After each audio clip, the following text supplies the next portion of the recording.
Kerajaan akan melantik seorang wakil golongan belia sebagai ahli Dewan Negara untuk membawa suara anak muda dalam agenda pembangunan negara. Perdana Menteri Tan Sri Muhyiddin Yassin berkata, langkah itu akan membolehkan suara dan pandangan anak muda diberi perhatian dan diambil kira dalam setiap proses keputusan kerajaan di semua peringkat. Untuk menentukan suara anak muda sampai ke peringkat yang tertinggi dalam sistem demokrasi berparlimen, saya juga nak mengumumkan lantikan seorang wakil belia dalam Parlimen Malaysia, khususnya di Dewan Negara. Beliau berucap merasmikan sambutan Hari Belia Negara 2020 bertemakan Dekad Ini Dekad Anda di Pusat Konvensyen Antarabangsa Persada Johor Bahru. Tan Sri Muhyiddin berkata beliau memandang serius kebimbangan generasi belia sama ada yang dibuang kerja atau hilang mata pencarian akibat pandemik COVID-19. Namun beliau bersyukur statistik terbaru Jabatan Perangkaan Malaysia sehingga Jun lalu menunjukkan kadar pengangguran di negara ini telah menurun kepada 4.9% berbanding 5.3% pada Mei lalu. Statistik juga menunjukkan kadar pengangguran belia sehingga Jun lalu juga menurun iaitu bagi belia berumur antara 15 hingga 30 tahun berada pada kadar 9.7% berbanding 10% pada Mei lalu. Manakala belia berumur 15 hingga 24 tahun pula, kadar pengangguran pada Jun lalu ialah 13.1% berbanding 14.2%.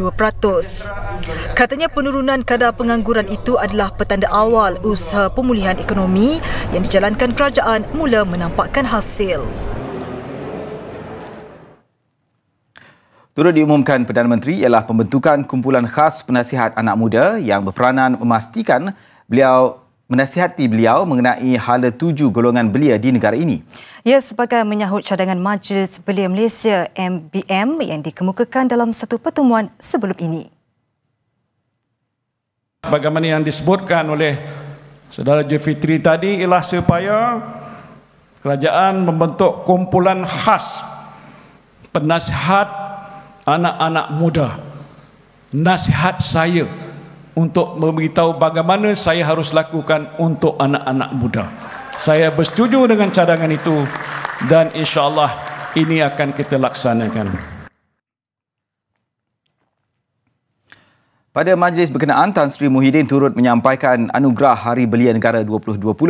Nur Farah Syahrah Syari, 32 tahun, dari Perak yang cacat kedua tangan sejak lahir antara 6 belia yang dipilih menerima anugerah Wira Belia COVID-19. Beliau diberi penghargaan itu selepas menyumbangkan 232 pasang pakaian perlindungan diri PPE untuk memastikan pasukan hadapan COVID-19 Hospital Teluk Intan dan Pusat Kesihatan Teluk Intan Perak. Saya tak menjangkakan yang saya dapat terpilih dalam anugerah Wira COVID-19 ini dan saya tak sangka yang saya tercalon dalam salah satu anugerah inilah dan saya rasa bersyukurlah sebab saya dapat dapat tercalon dalam ini dan saya rasa bersyukur. Apa yang you buat? Saya menjahit baju frontliner dengan menggunakan kaki je. Berapa banyak dihasilkan?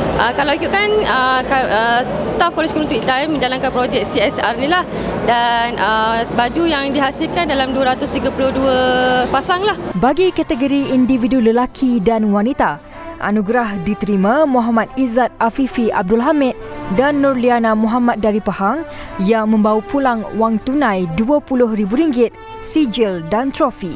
Jadi alhamdulillah sebenarnya ini merupakan satu pengiktirafan kepada belia negeri Pahang, terutamanya dari segi penglibatan mereka dalam aktiviti kemasyarakatan dan komuniti.